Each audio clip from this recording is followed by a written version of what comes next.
Two babysitters take on what seems like an ordinary Christmas Eve job, only to face piles of junk food, mischievous kids, and out-and-out monsters.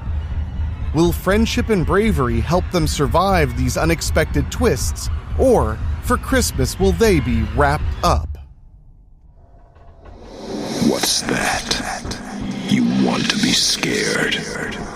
Come with me.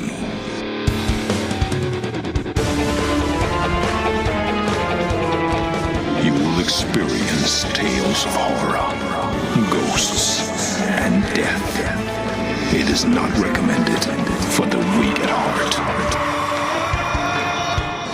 Listen in the dark. It's more fun that way. This is Weekly Spooky.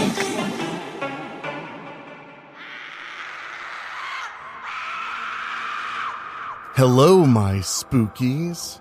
It's not Wednesday, oh no, it's Monday, but the holiday season is reaching its critical mass very quickly, and I'm happy to keep bringing you lots and lots of holiday fear and holiday cheer. Why not both? More bang for your spooky buck. I'm your host and narrator, Enrique Couto, and I am so excited to bring you another holiday trip to Strickfield, where something other than sugar plums are dancing through the neighborhoods. But before we get to that, I want to say thank you so much for tuning in and listening to the program. It really means a lot to me.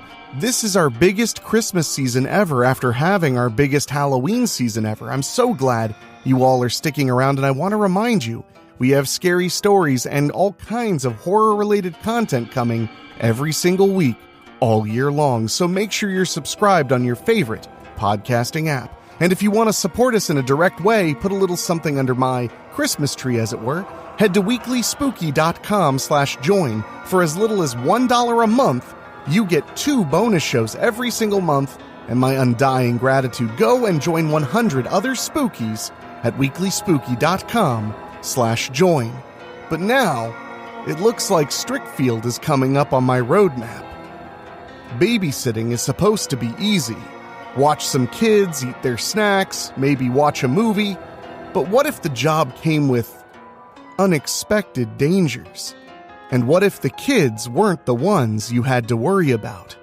Tonight, we have a story about 2 friends who take on a simple Christmas Eve babysitting gig, only to find themselves trapped in a house full of secrets, sinister monsters, and something even more terrifying than holiday cheer.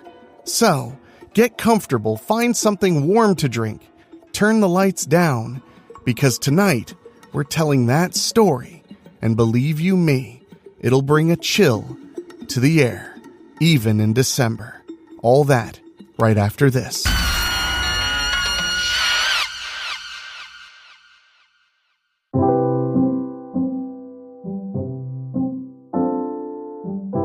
Christmas Eve Babysitters by Rob Fields. Perspective, Mona Abels. It's the weekend before Christmas as I'm walking in the door to my house. I can't believe the night we just had. We all had to deal with Ariel Mirren being possessed by the spirit of Queen Arcadia. Said spirit used Ariel as her vessel and wanted the souls of myself, Bailey Downs, Carter Cross, and Mouse Donnerly to be able to have enough power to merge her virtual realm with the mortal realm and make Christmas every day under her tyrannical rule. Oh, but the worst was yet to come.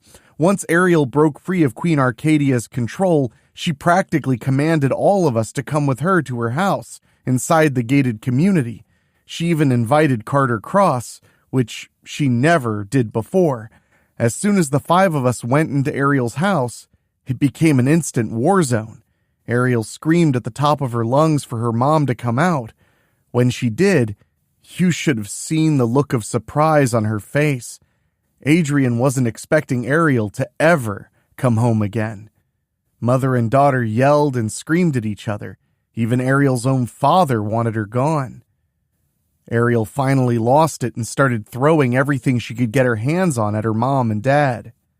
To be honest, I really don't blame Ariel for losing her cool the way she did. Long story short, Ariel left with us, Adrian called out behind Ariel that she would only have the clothes on her back and that she was never to come back home ever again. Carter and Mouse walked Ariel back to their part of downtown Village. I think Mouse is going to convince her parents to let Ariel stay with them. If Mouse can pull that off, then I'll have to give that wicked little rodent a lot of credit. Anyway, I'm still hungry and never got to go to Denoyer's Grill like I wanted to before Queen Arcadia captured me. Ow! I groan when my tummy's telling me to get out there, stat. I know it's getting late. Good thing Denoyer's is open 24/7, 365. I'm ready to head out the door and walk to the diner when I see a message on the answering machine. Thinking about it, my parents are still next door. I'm almost ready to leave without listening to the message.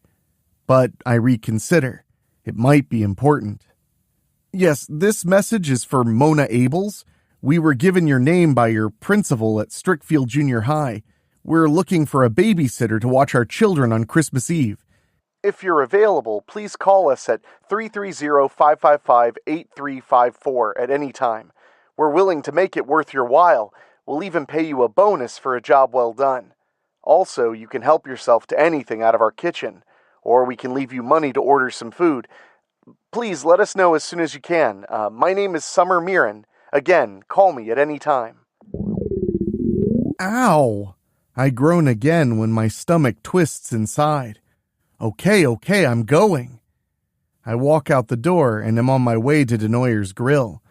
The message said to call any time, so I pull out my smartphone and call this Summer Mirren up. A woman answers on the second ring. From there, Summer Mirren introduces herself and starts talking to me. She explains that she has 2 children she wants me to babysit and practically begs me to take the job. Must be a pretty big Christmas Eve event this Mirren couple is going to. I tell her I'll take it, and I'll be there on Christmas Eve night.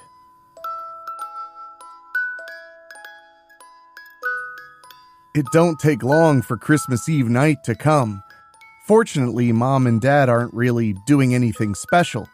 They tell me to be safe when I leave the house and head to the gated community. In fact, the Mirren lady, that's right, her name is Summer. Anyway, Summer texted me the gate code to be able to enter. Speaking of texting, I'm chatting it up with Bailey. She's already asking me about hanging out at her house tomorrow. I always love hanging out with my best friend. There's nothing I wouldn't do for that girl. When she asks me what I'm doing, I tell her I'm babysitting tonight. Then I get a video call from her. When I answer it, Bailey's face appears. "Are you serious?" she asks. "You're babysitting tonight?" Hey, these Mirrens are willing to pay me good money. Not to mention they're letting me help myself to whatever I want in their refrigerator, I tell her. It's only a few minutes later when I realize I'm walking right past Bailey's house. Suddenly, the front door opens and the call ends. Bailey's coming outside to meet me. "I'm guessing you ain't got nothing to do either," I ask her. Bailey shrugs. "I suppose I could have come up with something, but then I saw you walking by my house and figured I'd walk with you for a little bit." I laugh a little. "Oh, you're going to walk me to the Mirren's gate." She sweetens the pot. "I'll walk you to the house if you want." "Okay, to the house then," I agree. So Bailey and me walk and talk until we reach the Mirren gated community. "At least it ain't Adrian Mirren you're agreeing to babysit for," Bailey mutters. "Or her sister Margaret." "Oh, I know," I agree. "I'd never babysit for those people, especially for little Stuart Mirren. You ever see how much trouble that little guy causes?" After I punch the gate code, Bailey and I go in. From there, I follow the GPS on my phone until I reach 418 Bel Air Drive. This is it, Bailey, the home of Helmsley and Summer Mirren. Suddenly, the porch lights blaze on and scare Bailey and me. Then one of the French doors opens up. Summer Mirren comes right out onto the porch. "All right, which one of you girls is my babysitter for tonight?" she asks quickly. I slowly raise my hand. That would be me?" "And you brought your friend along to keep you company?" she further inquires. I was just walking with Mona, Bailey tells her. In fact, I was just leaving. Summer raises her hands in front of her quickly. No. She sighs and lowers her hands. I don't mind if your friend stays here with you, Mona. In fact, my husband will pay you both. So Bailey and I both got a babysitting job tonight. We walk to the porch and up the steps to meet Summer. Then she invites us into her lavish home. She points to the both of us and says, "Shoes off, please." After we remove our shoes and walk in our socks, we follow Summer to what appears to be a playroom. Bailey and me are finally going to meet her two children. Lucius, Pagan, these two girls will be your sitters tonight. Summer points right at them. And you will do what Mona and Bailey tell you. Am I understood? The children look at us. Then the girl, Pagan, asks her mother, "What happened to Monica?" Summer gets a little hot under the collar now. Monica was very irresponsible, so your father and I dealt with her. She will never be sitting here again. Summer turns and looks at us again. Okay, you girls, I'm going to trust both of you tonight. My sister told me to call Strickfield Junior High. Anyway, that's why you're both here. Now, if there are no problems, my husband will pay you both very well. And let me assure you, he tips excellent for a job well done. Then she hands me some money. I know there's a few places that are open on Christmas Eve night that deliver if you girls and the kids want to order food. After I take the money, she gets real serious and takes us to the kitchen. Then she points to the refrigerator. Phone numbers are posted right here. Also, when I call to check on the kids, you will answer promptly. Understood, I reply. When Bailey and me finally meet Helmsley Mirren, he seems less worried than his wife. Ah, I see you've hired 2 sitters for tonight. I love how you're always on top of things, honey. Then he comes and looks us over. Ah, yes, Mona and Bailey, you two will do very nicely. I'm sure Summer has told you everything that we expect from you. We both nod. After a few more formalities, the Mirrens tell us they're probably going to be late. If they're going to be any later than our agreed-upon time, they said they'd call and pay us both more. Helmsley reminds us about how he'll tip us extra for a job well done. When we assure him and his wife that everything will be okay, the couple finally leaves and go to whatever Christmas Eve gathering or event they're going to. Then I notice Bailey's eyes widen. What's wrong? She quickly turns to me. Okay, I know you didn't know I was coming here with you till now. She composes herself. Mona, I never told those 2 my name. Did you hear that? Better check the locks on your doors. Weekly Spooky will be right back. Yeah, you're right, I agree. Then I shake my head a little. Don't worry about it. Oh, I hope you're right, Bailey mutters. Then she calls her parents to let them know where she is and that she's going to be with me. After she gets off the phone, she turns to me. All good. Let's go check on the kids. Bailey and I return to the playroom where Lucius and Pagan still are. They're playing video games together. What are your names again? Pagan asks us, glancing over her shoulder. After we tell them, we spend some time getting to know one another. For a while, we play video games together. Bailey can play games better than me. Then I'm thinking maybe Mouse should be here instead. I know she'd be able to beat these 2 easily. I almost got half a mind to call Mouse, but then I remember Ariel's living at her house now. Eventually, we get done playing games. Now the kids ask if we can watch a movie. They also want to order a pizza. Fortunately, there's one pizza place in Strickfield that stays open late on Christmas Eve. We get our order in and are told it'll be a half an hour to 45 minutes. Guess other people are calling out for pizza tonight, too. As for the movie, we're watching the live-action Cruella. Bailey and me have watched this movie plenty of times when it came to the Strickfield Centennial Theater. As we're watching the movie, Lucius and Pagan start acting like kids and get to picking on each other. Bailey tells them to behave when they start wrestling on the couch. When they don't stop, she threatens no pizza. They're back to sitting with us and watching the movie. Before long, I get a text telling me the pizzas are at the gate. Bailey says she'll go out and get them. I hand her the money. She puts her jacket and shoes on and heads out. I'm surprised Lucius and Pagan continue to remain calm while Bailey's gone. We keep watching the movie. It's about 15 minutes later when Bailey returns with the food. The kids get all excited when they see the 2 pizza boxes she's carrying. Okay, you two, let's dig in, I tell them as Bailey brings the food to the kitchen. Once we have our plates of pizza and cans of soda, we return to the living room couch to finish watching Cruella. Once the movie's done, the phone rings. I get up and go into the kitchen to answer it. It's Summer calling to inquire about the kids, as she promised. When she wants to talk to them, I call them in and hand the phone to Lucius. After he talks with his mom, he hands the phone to Pagan. In all, the kids tell Summer they're having fun with us and that they want us back again. When Pagan finishes, she hands the receiver back to me. Summer tells me not to let the children stay up too late before we end the conversation. After we hang up, we head back to the living room.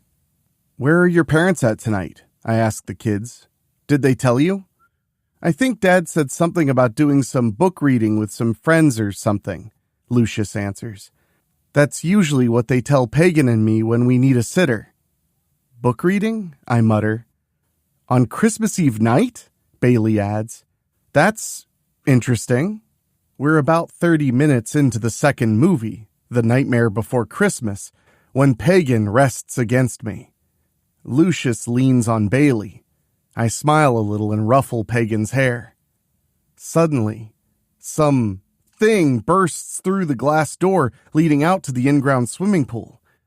Boy, do the 4 of us ever scream like a choir of banshees as the monster expands its chest and roars.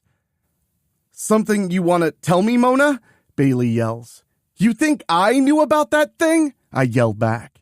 We quickly get the kids upstairs and hide in one of the many bedrooms. All the doors were closed, so hopefully that thing doesn't somehow pick the right door. What is that thing? Lucius stammers. We don't know, Bailey moans. We just have to hope it don't come in here. Suddenly, the monster crashes right through our door. We all scream again, then Bailey and I open some drawers to find clothes. We're in your parents' room, right? I say to the kids. You didn't know that? Lucius yells. Mona and me never been in your house until tonight, Bailey protests. When the monster roars, Bailey and me start grabbing clothes and throwing them at the thing. While the monster's distracted, the kids sneak out into the hallway. We have to protect those kids, Bailey tells me. No duh, I return. The monster roars again and comes right at us. Then I get its attention. Here, monster, monster, monster, come and get me, I tease. I would have expected my bestie to haul herself out the door. Instead, she grabs a wooden chair and breaks it all to pieces over its back. I can't really be mad at Bailey, though. Truth be told, I'd have done the same thing. Bailey and me have always been there for each other since we became best friends many years ago. The monster turns to Bailey and tries grabbing her. Then I cry out and jump on the thing's back. Run, Bailey! Now the monster's turning this way and that. I'm holding on like I'm riding one of those mechanical bulls you see in the movies. Believe me, I ain't holding on tight because I want to ride this thing. I know if it flings me off, I'm going to go flying somewhere fast. But Bailey doesn't run. Instead, she takes after Johnny Cage out of those Mortal Kombat video games by doing the splits and popping the monster right in the gut. It growls and is stunned. I quickly get off the thing's back. Then Bailey and me run out. The kids are waiting for us. When we're almost to them, they start sliding down the stairs. Us girls are taking 2 or 3 steps at a time. Eventually, we make it to the bottom. We might as well be back at the Home Sweet Home orphanage when Krampus was trying to get us a few weeks ago, Bailey mutters. Oh, you want to go back and face Krampus again, I mutter back. As if. We decide to try hiding in one of the rooms in the downstairs hallway. Mona! Bailey shrieks. We all scream and find ourselves sliding on the polished wood floor. We're all on our butts and looking down the hallway to see another monster standing there. The monster chasing us is red. This one's a black color. It grins and roars at us as we're getting back up. This way, Bailey calls out. I turn and ease the kids towards Bailey. We follow her and go down another hallway. It's hard to run when our socks keep slipping and sliding on the wooden floor. We can hear both of those things roaring.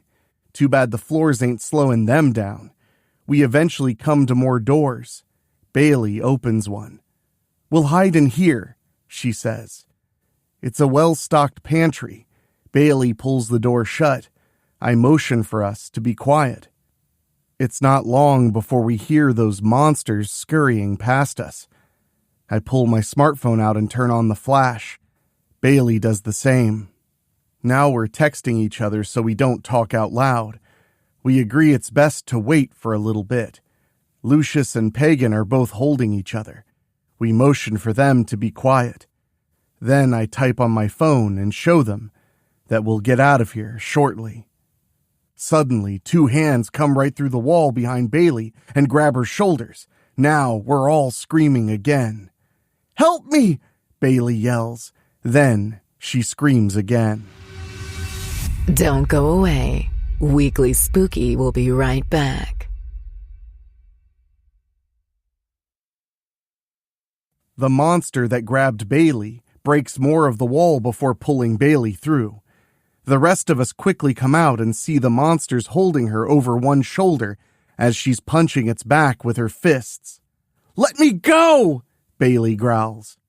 I remember how slippery the wooden floor is and have an idea. I run at the creature and then slide right into home plate to clip the monster's leg and make it fall, letting Bailey go. Bailey and I quickly get up and return to the kids. Just then, the black monster is almost on us. The 4 of us are running again. This is a pretty big house. The only problem is those monsters keep finding us. Seriously, what are they even doing here? What do they even want? You getting the feeling that Mirren couple wasn't completely honest with us? Bailey asks me. I nod quickly. Yeah, I'm starting to feel that way right about now. We run into the kitchen again. Then I get an idea. I open the refrigerator door and pull what's left of a big hoagie out. Then I throw it in front of those things. You guys are hungry, right? I ask them. Well, eat up. The red monster picks up the sub, sniffs it, then sucks it into its big mouth. Bailey pulls what's left of a roast out and throws it at them. The black monster picks it up and starts eating. Lucius grabs what's left of our pizzas and throws them their way. There's plenty of food and drink here in this refrigerator. No wonder Summer told Bailey and me we could have whatever we wanted from in there. I open the freezer and see all kinds of ice cream. I quickly whisper my idea in Bailey's ear. Then she helps me grab the ice cream and throw it at those monsters. They scoop it up and devour it. It ain't long before we see my plan works. The monsters stop eating and put their hands to their heads. Brain freeze, Bailey tells the kids. With the monsters temporarily stunned, the 4 of us run again. We turn and go down yet another hallway. Soon we come into a game room.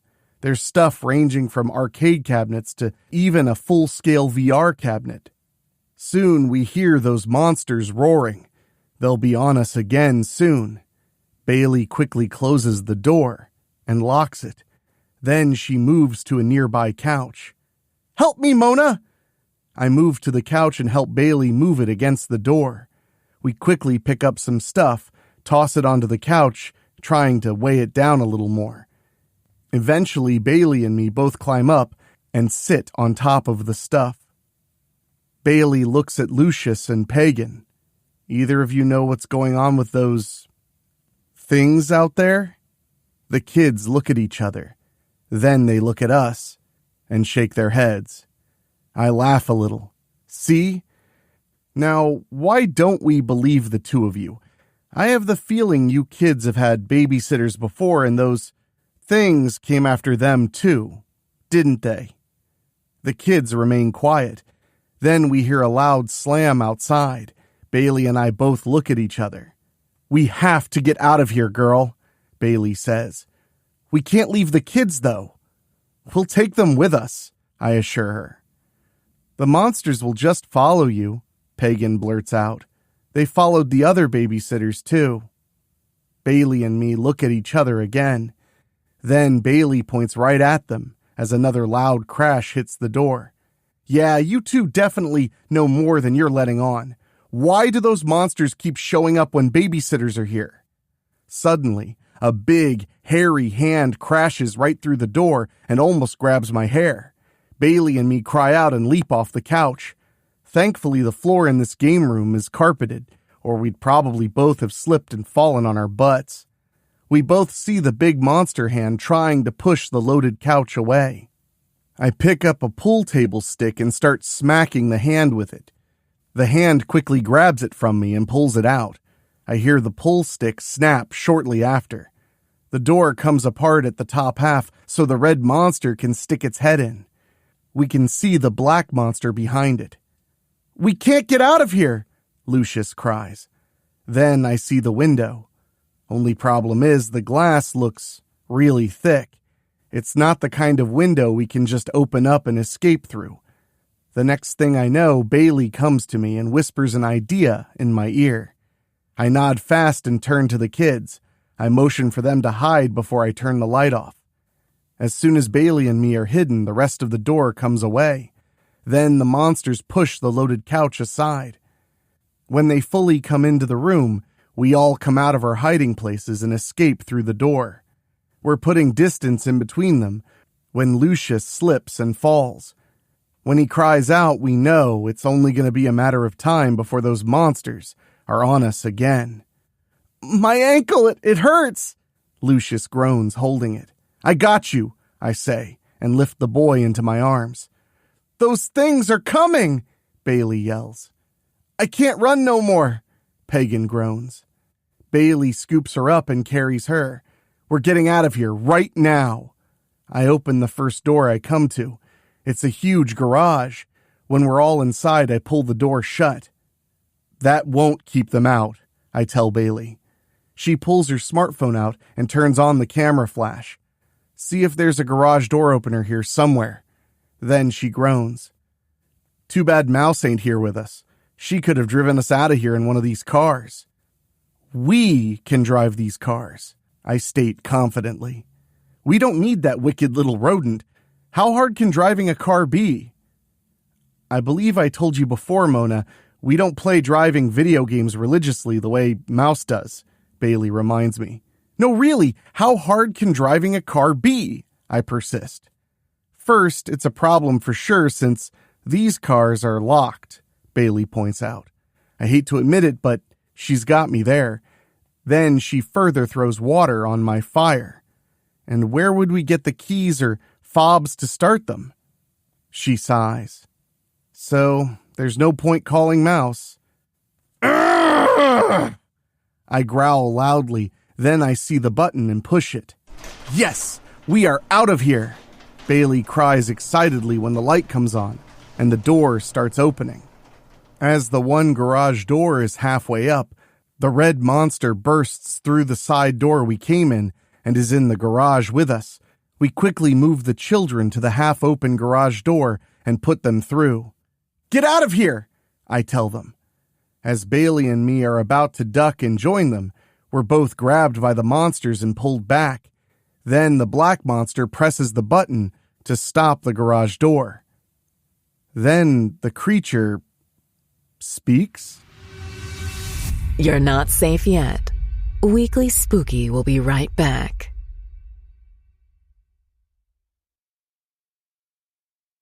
Okay, kids, come back in here. The monster sounds like it has a woman's voice. Lucius and Pagan both come back inside. Yes, Mom, they say together. Bailey and me both look at each other. Mom? We ask together. Now, We think we understand everything. Your children are working with you? I yell at the red monster, who's got to be the dad. Explain yourselves right now. The monsters put Bailey and me down and transform back into Helmsley and Summer Mirren. Bailey and I look at each other now. Then we look back at them. It looks like you both passed the test, Helmsley tells us. You see, every babysitter we've employed to watch our children has always proven to be most irresponsible, so we decided to start testing each babysitter we'd hire to make sure they were the right ones. And you two have shown you're more than responsible, Summer adds. Neither of you were willing to abandon our children. You even put them before yourselves, the way good babysitters should. You mentioned some chick named Monica earlier, Bailey notes. Summer groans in frustration. Monica was the most irresponsible sitter of all. She actually had a boyfriend over here, in our house. That meant she wasn't paying the least bit of attention to Lucius and Pagan. Quite right, Helmsley agrees. But the two of you were there for our children from the time we left, showing you would never neglect them. Our prior babysitters were highly recommended from other family members in our gated community. I can't imagine how, not with how irresponsible we found them all to be. So my sister told me that babysitters could be found at either the junior high or the high schools, so I decided to give them a try. Of course, we would still have to test them, Summer says. We picked you, Mona Abels. Of course, we didn't know you'd bring Bailey along. Again, I was just going to walk with Mona to the house here and leave, Bailey reminds her. I wasn't going to just come inside while you two were gone. You ended up hiring me too, though. Then Pagan asks her parents, Can we keep Mona and Bailey as our babysitters? Please? Yeah, they're both really cool. We like them a lot. Lucius agrees. Summer clears her throat. It looks like our kids have spoken. May we humbly call upon the two of you to babysit Lucius and Pagan again in the future. The two of us hold our hands up in front of us. Aw, no way, Bailey declares. Yeah, it's one thing for us to babysit kids, but the fact that their parents are both monsters, I add, that's a little more than we bargained for. Open the door and let us out, Bailey snaps. Now Summer looks sad and sighs. Pay them and let them go, Helmsley. The dad sighs as well and pulls out a wad of money. Sure enough, he paid both of us what Summer promised, plus a huge bonus, I'm guessing, for passing their tests. Then Summer opens the garage door. You two are free to go, she tells us. Then she turns to her husband. It looks like we'll need to cancel and stay home with our children since we no longer have babysitters. Bailey and me look at each other again. We both sigh and face them. Go ahead and go, Bailey says. We'll finish out Christmas Eve night. Yeah, you did pay us in full, so we'll finish the job, I add. The kids are both excited that we're staying after all. Are you sure? Summer asks. We're sure, I reply. So Bailey and me stay with Lucius and Pagan. Oh, and get this. All the damage that those monsters caused in the house? Summer easily cast a spell to fix everything. They even gave us money to order more pizza, since they ate what was left of ours from earlier. Bailey and I didn't finish with babysitting until almost 3 a.m. The kids were sound asleep in their beds when Helmsley and Summer finally returned home. They gave us a little more money for being an hour late. Before we left, they talked to both of us and asked us again if we'd consider being their babysitters when they needed us. Bailey and me both talked about this after the kids were put to bed, because we figured they would try and change our minds again. The Mirrens promised they wouldn't monster out on us again and that no harm would come to us, unless we became irresponsible. Probably against our better judgments, we agreed to continue being the babysitters for this house. Not because of how Helmsley and Summer were paying us well, but because we really liked Lucius and Pagan. We already knew they liked us. Bailey and me leave the gated community and walk back to our houses. Boy, just wait till the others hear about this, I say.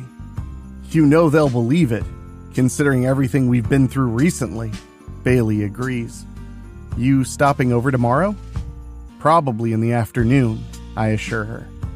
Bailey and I hug and wish each other a Merry Christmas before we separate. She goes into her house and I head for home. And that is where this crazy holiday adventure ends. But don't worry, we'll definitely be back with more adventures, probably in the new year. Merry Christmas.